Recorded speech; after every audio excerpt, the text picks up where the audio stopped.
Now let's fire up Visual Studio and go about creating our add-in project. So let me go in here and launch Visual Studio as an administrator.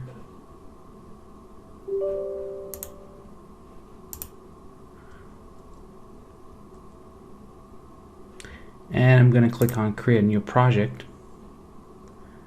Now, since we have the templates installed, if we were to go up here to this field, and I'm going to type in there SOLIDWORKS.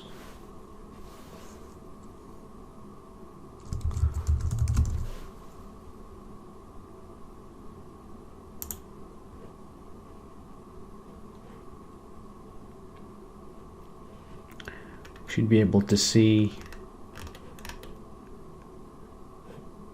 in the search results the SOLIDWORKS PDM template. And my computer is awkwardly slow today, so I'm just gonna choose it from the recent ones and click on next. Now in this page, let's give this add-in or the project name a name. And let me click on create. Now you have this interface here that is asking us for details about our QRCode add-in. So we'll just say QRCode add-in as the name. This is a description: creates QRCode images from variables. And then the company name, we'll put that to Bullby Systems for now. And as this is a task, obviously not. If this was a task add-in, then we will check this checkbox. I'm going to click on OK. Now Visual Studio will create the project and take the info that we just shared with Visual Studio and put that in the add-in.cs file. Awesome.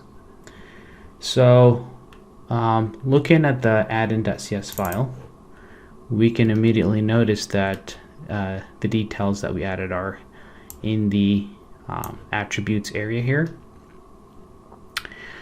We have a new GUID, we have a proper name, description, and so on.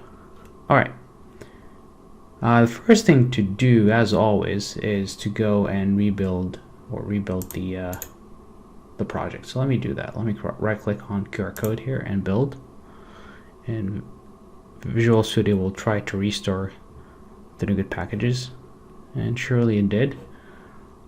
We are actually rocking version number 51 of the PDM add-in framework. Let me go and check if there's a new update out there on NuGet, and surely we do have an update. So let's update to the latest version.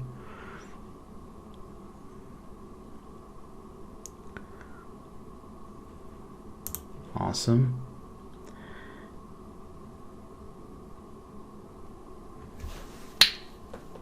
Alrighty, we have an updated PDM add-in framework NuGet package. I guess the next step would be to select the SOLIDWORKS PDM references and make sure that those references have the embed interrupt type set to false, which is true in my case. Awesome. Now we can jump back to the add-in.cs class and start writing some code.